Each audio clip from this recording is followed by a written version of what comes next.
students, today welcome to Siram online classes.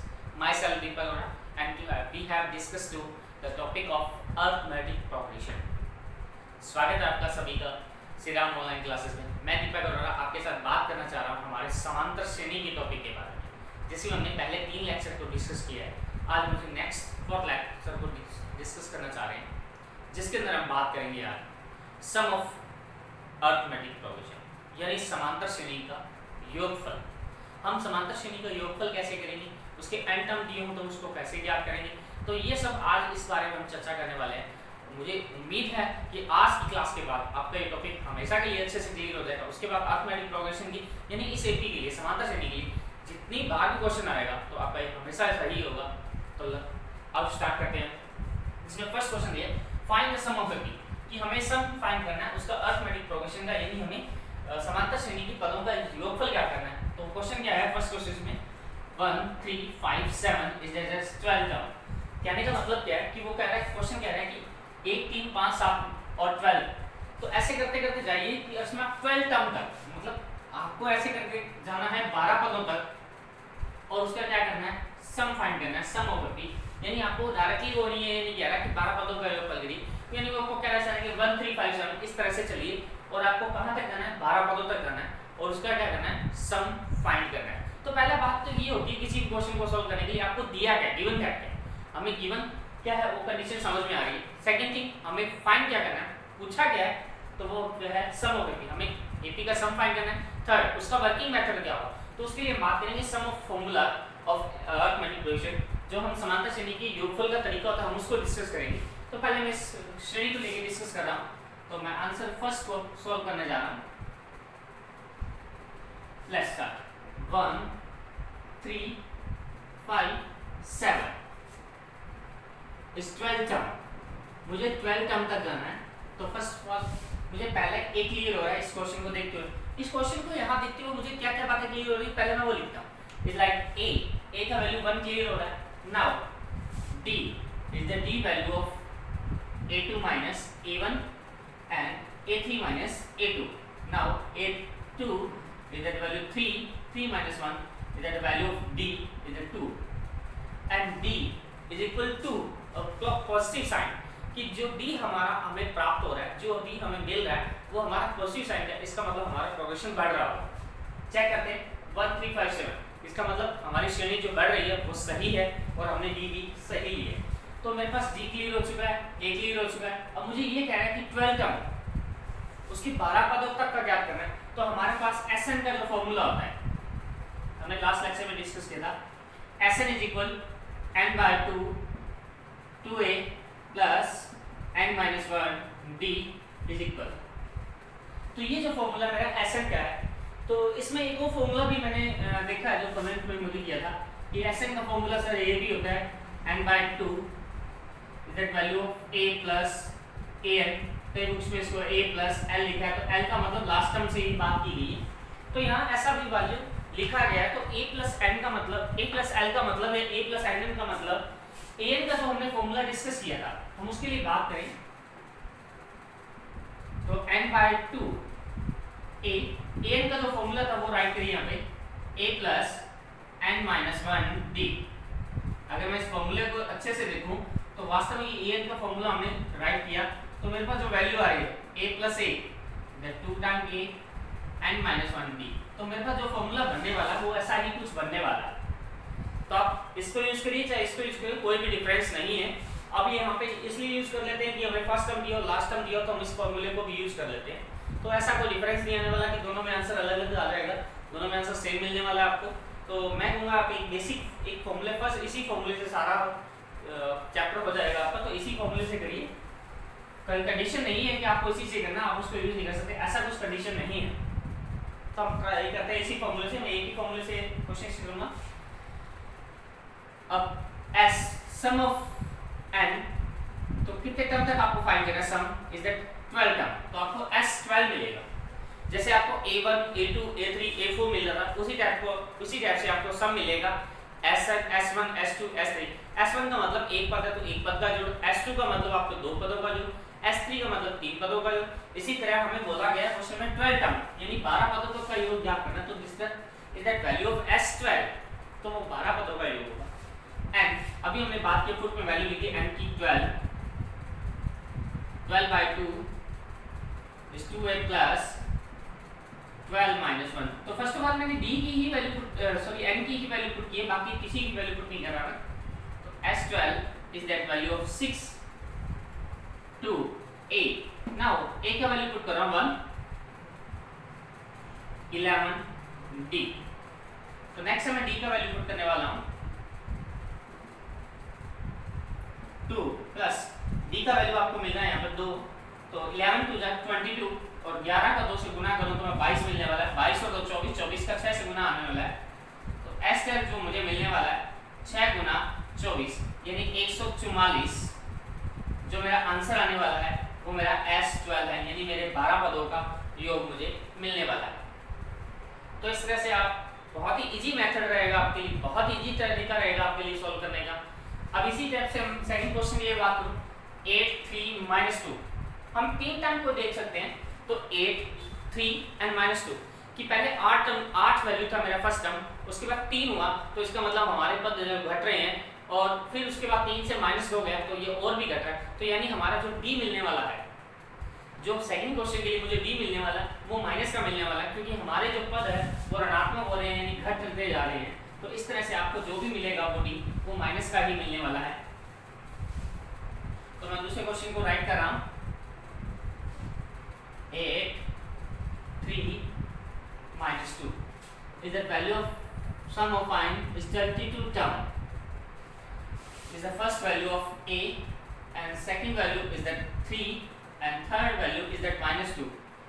now we have find the d is a3 minus a2 and also a2 minus a1, is that a3 value is -2 and a3 value is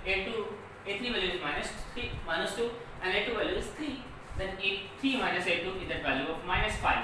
now we have checked one more time, is the a2 value is 3 minus a1 is that value of 5, sorry a is that the d difference is that value of -5. now we have to see the value of d is at -5 that means जो श्रेणी है हमारे जो -5 आने का मतलब है जो श्रेणी हमारी घट रही है, तो हम दोनों ही सही चल रहे हैं। अब बात करता हूँ मुझे 22 सम तक चाहिए, दैट मीन हमारा n का जो वैल्यू है वो 22 है। तो आप इसका n फाइंड करके आप सम करेंगे तो भी हमारे लिए वही आने वाला है। तो हम बात करते हैं SN की, n/2 is a 2a plus n-1 d। तो मैं वैल्यू पुट कर रहा हूँ SN का is 22/2 is 2a plus 22 minus 1, 22 में से एक जाने वाला है, 21 बचने वाले हैं मेरे पास। अब मुझे a और d का वैल्यू पुट करने वाला है। a का वैल्यू आपके पास है 8 21 और d का आपका वैल्यू मिलने वाला है -5। तो हम दोनों ही टर्म को मल्टीप्लाई करेंगे, जो मेरा वैल्यू मिलने वाला है मुझे फाइनल। तो हम बात करते हैं S22 मिलने वाला है 11 इंटू 8 2 16, 8 दूना 16 आने वाले हैं माइनस, ये प्लस और माइनस मल्टीप्लाई होकर रिजल्ट माइनस होने वाला है। 21 5 21 बना 105 होने वाले हैं। तो 105 में से 16 हम माइनस करेंगे तो मुझे पता है ये 16 जो माइनस होने के बाद रिजल्ट आएगा वो 89 आने वाला है, और वो भी माइनस साइन का। तो मतलब 89 से मुझे 11 को गुना करना है, तो मल्टीप्लाई कर रहा हूँ 11 से। 9 value is that 9 and 8 value 1 and 8 and 1 9 is that -9 is that value of S22। तो इस टाइप से जो मैंने वैल्यू फाइंड किया वो आपके सामने है। S22 का S22 का जो वैल्यू मिलने वाला है वो आपको है माइनस का 979 मिलने वाला है आपको। अब इसी टाइप से हम थर्ड देखते हैं। Third question, the first term is 1/15 and second term is 1/12। मैं क्वेश्चन सी पार्ट देख रहा हूँ यहाँ आपके सामने। arithmetic progression is 1/15, 1/12 and 1/10। find the value of 11 term। तो मुझे 11 टर्म तक फाइंड करना है, इसमें मुझे A1 मिलने वाला है, यानी A वो है 1/15, A2 सेकेंड टर्म मिलने वाला है वो है 1/12, A3 जो थर्ड टर्म मिलने वाला है 1/10।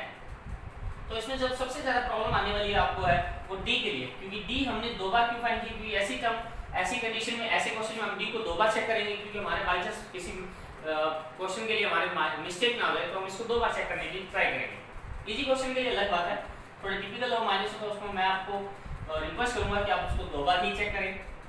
देन D, अब हम D फाइंड करेंगे, is that value of A3 minus A2 and also this A2 minus A1। तो आप इन दोनों मेथड से आप इसको चेक कर सकते हैं। A3 का जो वैल्यू है वो आप पुट करिए, A3 का वैल्यू है 1/12, माइनस करना है आपको A2 is the value of 1/12, and similar A2 is the value of 1/12 minus A1 is the value of 1/15। तो आपको दोनों वैल्यू को एलसीएम से सॉल्व करना है, तो एलसीएम से आप सॉल्व करके इनके वैल्यू फाइंड कर सकते हैं। इन दोनों का वैल्यू आप सॉल्व कर सकते हैं। तो आप एलसीएम लीजिए 12 और 10 का, आपको एलसीएम लेना 12 और 10 का एलसीएम ले सकते हैं आप।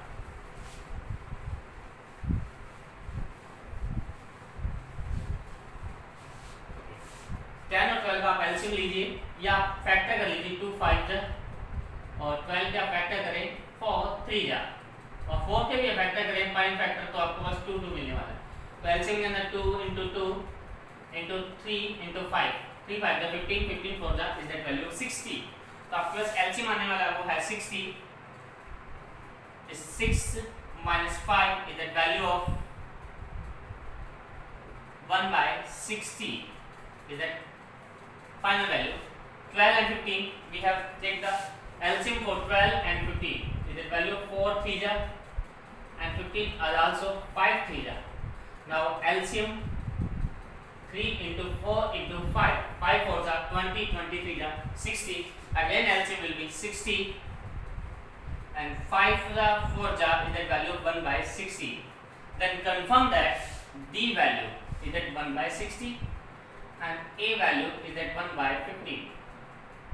तो हमें ये दोनों वैल्यू क्लियर हो चुके हैं, A और D का वैल्यू हमें क्लियर हो चुका है कि आपके पास A का जो वैल्यू है वो 1/15 है और जो D का वैल्यू है 1/60 आ चुका है। अब नेक्स्ट हम बात करना चाह रहे हैं, इसके लिए जो क्वेश्चन की डिमांड है according to question is find the sum of 11 term, कि हमें जो सम फाइंड करना है वो 11 टर्म तक है, 11 पदों का हमें सम फाइंड करना है। तो मैं आपके लिए फॉर्मूला यूज कर रहा हूँ SN is n/2 2a plus n minus 1 d. Now if the n value is 11, then 11/2 put the value of n 2a plus 11 minus 1 d, and S11 is the value of 11/2 and 2a value is that value of 1/15 plus 10 into D is the D value 1/60. We have put the value of A is that 1/15 and D is that 1/60. मैंने A और D का यहाँ दोनों का दोनों value put कर दिया, मान प्रोडक्ट दिया मैंने, 0 से 0 कैंसिल हो रहा है। मैं कैलकुलेशन कर रहा हूँ next 11/2 the value of 2/15 plus 1/6। इस टाइप से आपने देखा कि ये भी एक एलसीएम बन रहा है दोनों टर्म का सम करने के लिए। हम दोनों ही टर्म का एलसीएम फाइंड करने वाले हैं। एलसीएम 6 वैल्यू इज द 2 3 जा and 15 is that value 5 3 ja, then LCM will be 3 into 5 into 2, 5 2 ja 10, 10 3 ja is that 30, is that value of 30, 15 2 ja is that the value 4 plus 6 5 ja 30 is that value of 5, then 11/2 is that value of multiply by 9/30. Now we have seen the value of 3 3 ja 3 10 ja, and the value of 11 into 3/2 into 10।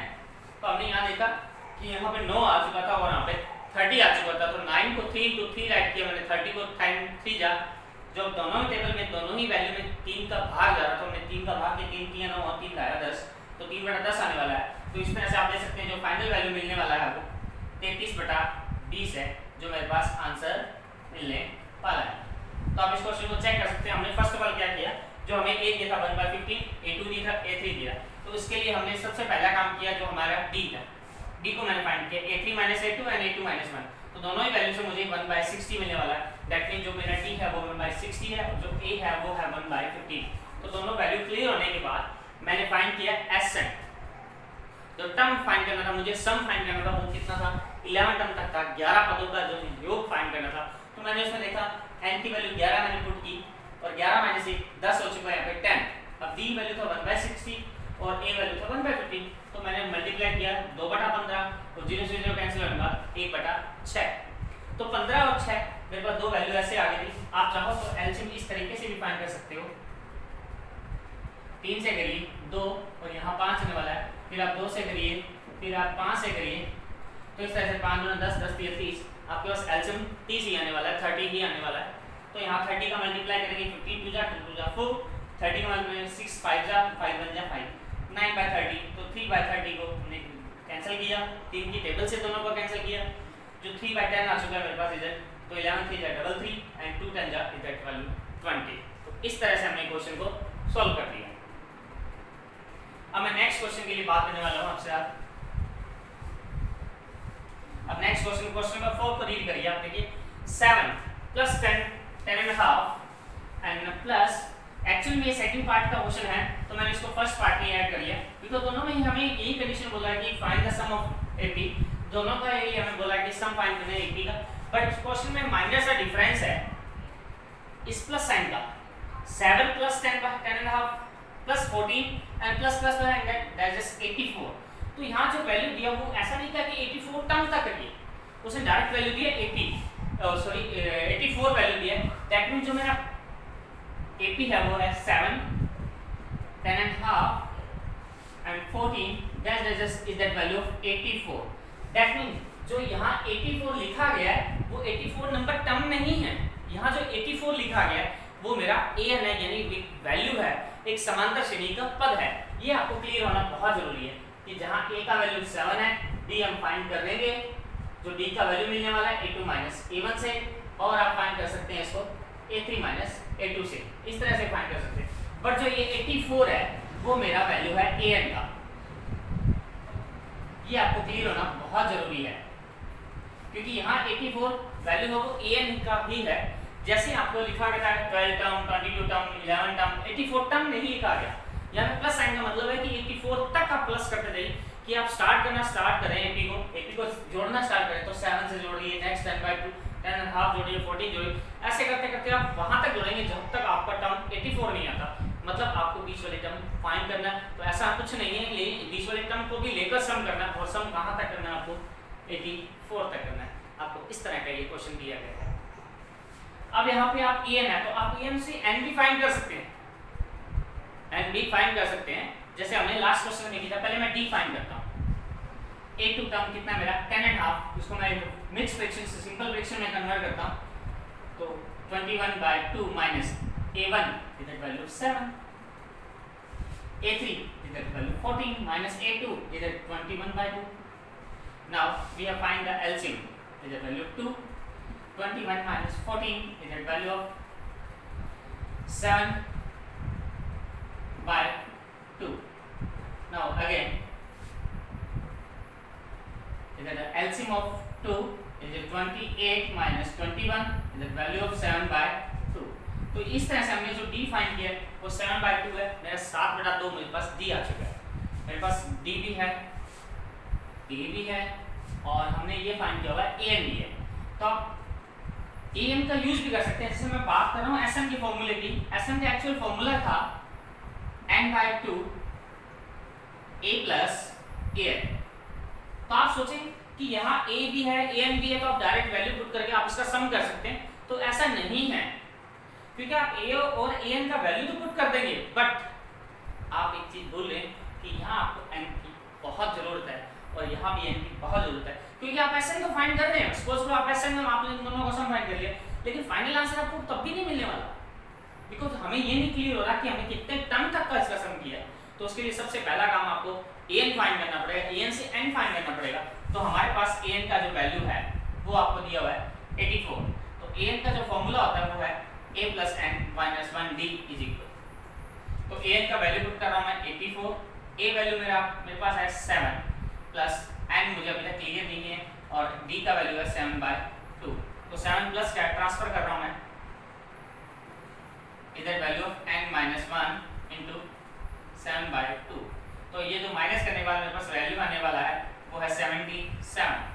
अब 2 यहाँ divide का तो यहाँ multiply होने वाला है, और 7 multiply में तो यहाँ डिवाइड में होने वाला है। तो ये वैल्यू मेरे पास आने वाला है n - 1 का। तो 7 1 जा 7, 7 1 जा 7, तो 11 2 जा 22 is the value of n - 1। Therefore n की वैल्यू जो मुझे मिलने वाली है वो है 23। तो अब आपके सामने है कि मुझे n क्लियर हो चुका है कि 23, यानी मुझे जो सम फाइंड करना था, मुझे जो जोड़ फाइंड करना था, योगफल फाइंड करना था, वो कितने पदों का है, वो 23 टर्म का है, 23 पदों का योगफल ज्ञात करना है मुझे।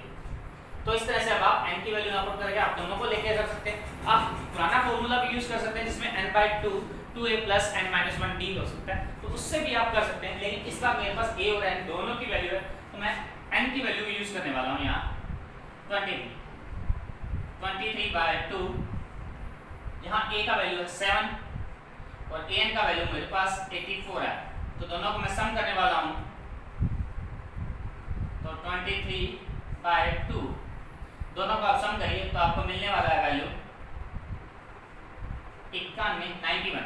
तब आपके सामने वैल्यू कैलकुलेट करना है 23 और 91 का आप दोनों का मल्टीप्लाई करें और डिवाइड बाय 2 करें, जिससे आपको रिजल्ट मिलने वाला है S23 का। तो हम इन दोनों का मैं गुना करने वाला हूँ। मेरे पास 23 और 91 है, दोनों का मैं गुना कर रहा हूँ।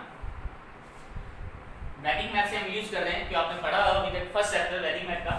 तो 3 बन जा इधर वैल्यू 3, इन्हें कम 3, अब क्रॉस में मल्टीप्लाई करिए 9 के 27 और 2 29, मेरे पास 2 कैरी आने वाला है। तो मेरे पास जो वैल्यू आ चुका है वो 2093, यानी जो S3 मिलने वाला है, S23 मिलने वाला है वो है 2093/2। तो ये मेरे पास आंसर आने वाला है। इस तरह से आप कितने भी पदों का योग ज्ञात कर सकते हैं।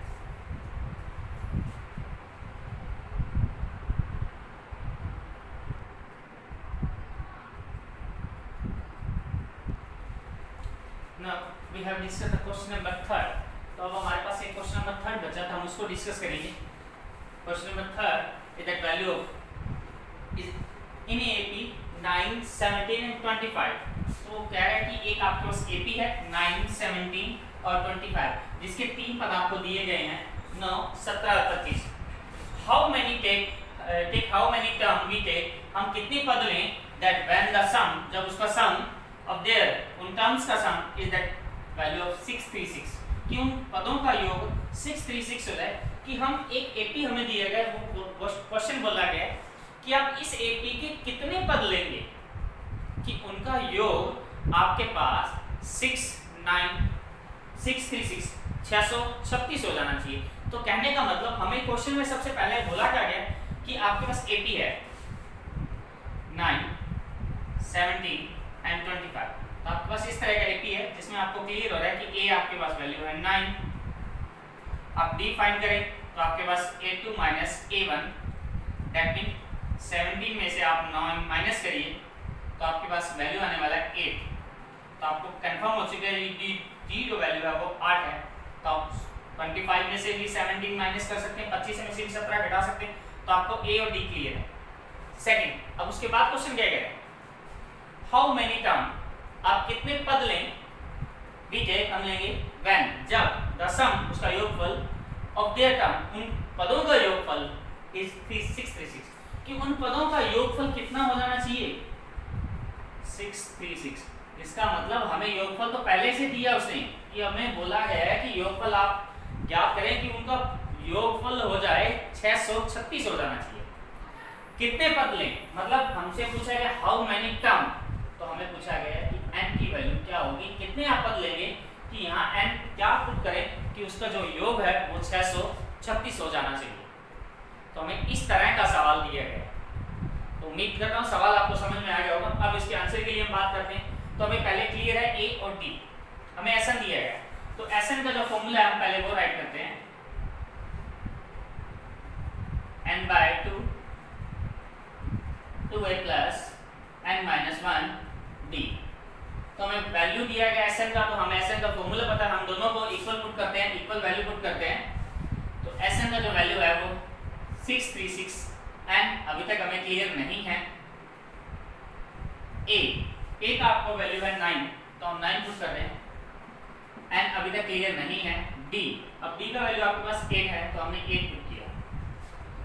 तो 2 यहाँ डिवाइड में है, तो यहाँ जाके आपके पास मल्टीप्लाई में होने वाला है। तो n 18 प्लस, अब 8 का मल्टीप्लाई करिए, 8n माइनस 8। अब क्वेश्चन हम अभी आगे प्रोसेस करते हैं। तो 8n मैंने देखा यहाँ 18 माइनस 8, यहाँ पे प्लस 10 हो रहा है। तो अब ये दोनों ही इवन नंबर है, तो आप इससे 2 कॉमन ले सकते हैं, 2 आप कॉमन ले सकते हैं। तो ये वैल्यू बनने वाला है 4n प्लस 5। 2 यहाँ भी है, 2 यहाँ भी, इस 2 को यहाँ बटा में भेज दीजिए तो भी कैंसिल हो जाए। तो मेरे पास वैल्यू आने वाला है 636 बराबर में। अब आप n का गुना कर सकते हैं अंदर, 4n² प्लस 5 है। तो आपके पास इस टाइप का इक्वेशन बन रहा है। तो अब इस 636 को भी मैं ट्रांसफर कर देता हूँ। तो मेरे पास इक्वेशन बनने वाला है 4n² प्लस 5n माइनस 636। तो अब आप देख रहे हो कि आपके पास यह एक द्विघात समीकरण का सवाल बन जाता है। द्विघात समीकरण, क्वाड्रेटिक इक्वेशन का क्वेश्चन बनने वाला है, इक्वेशन बनने वाला है क्वाड्रेटिक इक्वेशन, जिसमें 4n² यानी n में जो इक्वेशन है वो मेरा n में क्वाड्रेटिक है, यानी n में द्विघात समीकरण है, जिसमें n की पावर 2 भी है, n की पावर 1 भी है और n की पावर 0 भी है। यानी मेरे पास इस तरह का सवाल है जो फैक्टराइजेशन यानी गुणनखंड विधि से हल हो सकता है। सेकंड, जो ये क्वाड्रेटिक फॉर्मूला यानी श्रीधर आचार्य मेथड से भी हल किया जा सकता है। और जो तीसरा है वो मेरा परफेक्ट स्क्वायर मेथड यानी पूर्ण घात विधि से भी हल किया जा सकता है। तो आपके पास ये तीनों भी तरीके हैं जिससे आप समीकरण को हल कर सकते हैं। तो मैं इधर लेफ्ट वाली साइड इरेज करके आपको ये क्वेश्चन सॉल्व करके दिखा रहा हूँ आगे।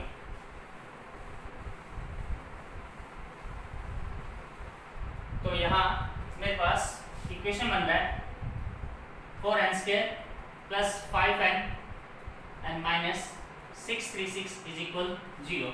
तो आप इसके फैक्टर भी कर सकते हैं अगर आपके पास पॉसिबल है। तो इतनी बड़ी रकम में फैक्टर करना पॉसिबल नहीं है, तो मैं इसके लिए धराशायी फॉर्मूला यूज कर रहा हूँ, जिसका जो मेन रहता है वो होता है an² plus bn plus c is equal to 0। तो इसका जनरल जो फॉर्म है, जनरल वैल्यू है जो, तो वो ये इस टाइप का होता है क्वाड्रेटिक फॉर्मूले का, जिसमें coefficient of n² is that value a, coefficient of n is that value b, and coefficient of constant number is that value of c. Then a, b, c is that value of 4, b value is that 5, and c value minus 636. Now I find the quadratic formula is that value of n minus b is that plus minus b square minus 4ac by 2a. तो अब इस फॉर्मूले से आप quadratic फॉर्मूले से आप इसको हल कर सकते हैं बिल्कुल।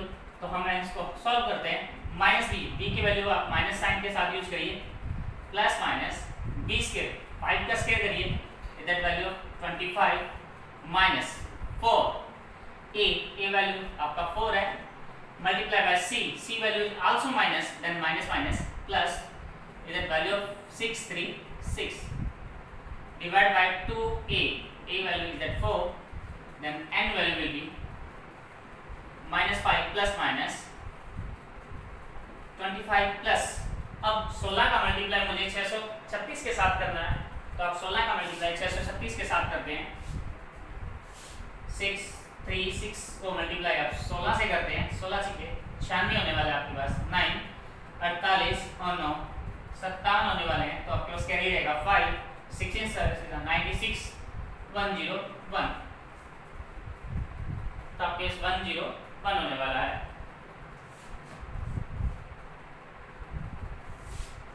आप इसको चेक कर सकते हैं। आपके पास ये वैटिंग मैथ का भी तरीका है जिससे आप इसको गुना को चेक कर सकते हैं। 16 के 96 होने वाले हैं आपके पास, जिसमें आपके पास 9 अंक इसलिए बचने वाला है। 16 के 48, 48 और 9 57, जिसमें आप 7 लिखा और आपके पास 5 अंक सिर्फ बचता है। 16 के 96, 96 5 101, आपके पास 10176 आने वाला है, डिवाइड बाय 2a। 2a का मतलब 4 टू जा is the value of a। Then n की वैल्यू जो आपको मिलने वाली है -5 प्लस माइनस, आप इन दोनों को सम करिए तो आपके पास मिलने वाला है 176 में 25 ऐड करेंगे तो देन वैल्यू 211 डिवाइड बाय आपके पास 8 आने वाला है। तो आप इसका एलसीएम फाइंड कर सकते हैं जो आपने सम किया। अब देखते हैं हम इसको आगे क्लियर करके। देन n वैल्यू माइनस का 5, अब आप इसका स्क्वायर रूट फाइंड करना चाह रहे हैं। सॉरी, मैंने यहाँ पे सम थोड़ा सा गलत कर दिया। इट इज वैल्यू ऑफ 201, तो 10201 का अब आप स्क्वायर रूट चेक करना चाह रहे हैं तो आपको स्क्वायर रूट ये फाइंड करना पड़ेगा। स्क्वायर रूट के लिए आप क्या करेंगे, पहले तो थोड़ी ये एलसीएम ये वैल्यू आपके पास थोड़ी बड़ी है तो आप इसको स्क्वायर रूट फाइंड करेंगे 10201। तो आपका शॉर्टकट मेथड है, तो ये आपका 01 है तो आपका ये 1 का पॉसिबल है और 9 का पॉसिबल है। लास्ट वंस नंबर से यानी इकाई नंबर से हमने गैस किया कि ये 1 का और 9 का पॉसिबल है। अब 102 है आपका जो 10 की स्क्वायर से क्या है, बड़ा है। दैट मीन ये 101 का पॉसिबल है या 109 का पॉसिबल है। तो इन दोनों में से किसी एक वैल्यू का पॉसिबल है। तो मैं 101 को मल्टीप्लाई करूंगा 101 से, तो आप देखेंगे आपके पास आंसर मिलने वाला है 10201 ही मिलने वाला है। तो इसका मतलब ये जो वैल्यू है वो 101 की ही है।